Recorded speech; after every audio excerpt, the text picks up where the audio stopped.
So we came to Karen police station to look for help. We drove right into the station, but those two cars followed us right inside and forced me into their car, a white Probox. I was sandwiched between two men in civilian clothes. I was handcuffed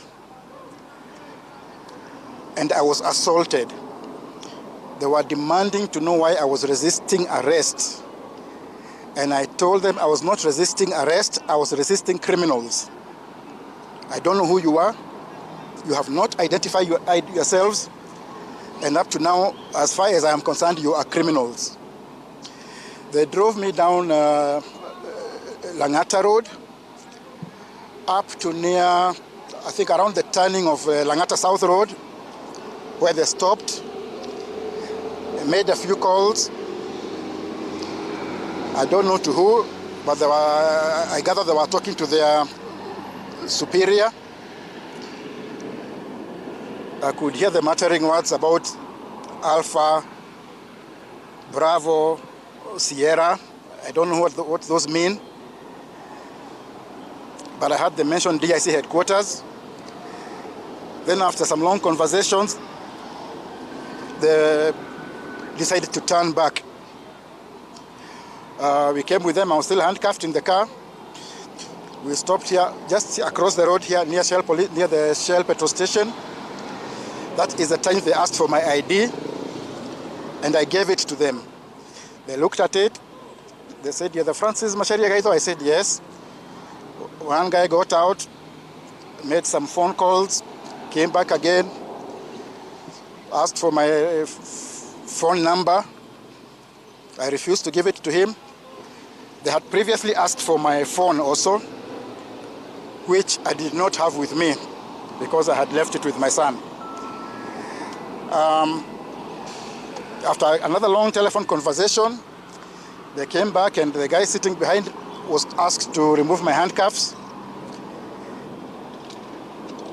Then they told me it was a case of mistaken identity and that I am free to go. They did not explain how it could be mistaken identity. They did not explain how they could have trailed me right from my home or near my home if it was indeed a case of mistaken identity. So as far as I was concerned, those were still criminals. Anyway, they brought me back to Karen police station from where they had abducted me in the first place, and they went away.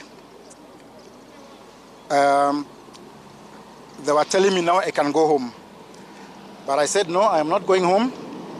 First, I will report an attempted abduction. This is a criminal offense. So I have already recorded an incident, reported a crime. It is in the occurrence book. Now I am waiting to write a statement. They have been telling me to go to DCI headquarters to report there, but I said no. The incident happened here within the precincts of Karen police station. So any statement I write, I will write it here at Karen police station. I got a call from the OCPD Langata. She was telling me to go and talk to her there. I said no. If she wants to talk to me, she can come here. Now she has told me that they are sending somebody from Langata, which is the mother police station for this area, to come and take my statement. So that is what I am waiting for. Are you convinced that the intimidation that has happened to you today is connected to the work that you do, the articles that you've been writing? Certainly. As we have seen all these abductions, I am not the first media person to be abducted or to be arrested. It is clear that all these things are connected, that the police are operating outside the law to arrest, intimidate, harass innocent people. And on this, we must lay blame where it squarely lies. That is on the government of Kenya, on the National Police Service, on the Inspector General of the National Police Service, on the Director of DCI, and all the officers who are carrying out these rogue activities.